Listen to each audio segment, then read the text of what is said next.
Assalamualaikum warahmatullahi wabarakatuh. Salam sejahtera dan salam Malaysia Madani. Kini anda bersama saya Muhammad Akil dalam Kru TV PSS SMK LRT.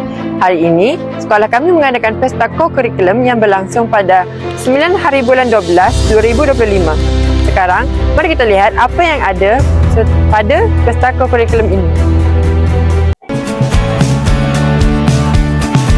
Semuanya sementara, kita di ujung cerita untuk 5 menit.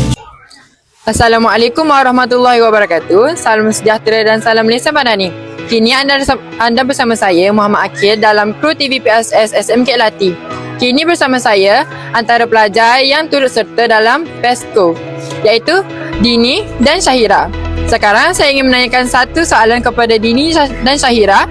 Bagaimanakah anda berdua mempromosikan produk anda kepada warga sekolah? So pertama sekali kami war-warkan perniagaan esek saya ni kepada sains-sains saya, supaya sains-sains saya ni macam boleh ajak sains-sains, ajak adik-adik ke tu mai beli kat kedai esek saya. Other than that, esek saya pun war-warkan juga benda ni dekat media sosial, contohnya dekat status WhatsApp dan story IG, biar macam walaupun orang-orang duduk di rumah pun saya tahu esek saya tengah jualan ni, esek saya boleh mari gitu. Lepas tu selain daripada tu, of course lah esek saya buat makan esek saya ni sedap, barulah ramai orang mai beli, ramai orang kata sedap. Lepas tu kalau orang kata sedap, kau lah ramai orang main beli. Sedap lah.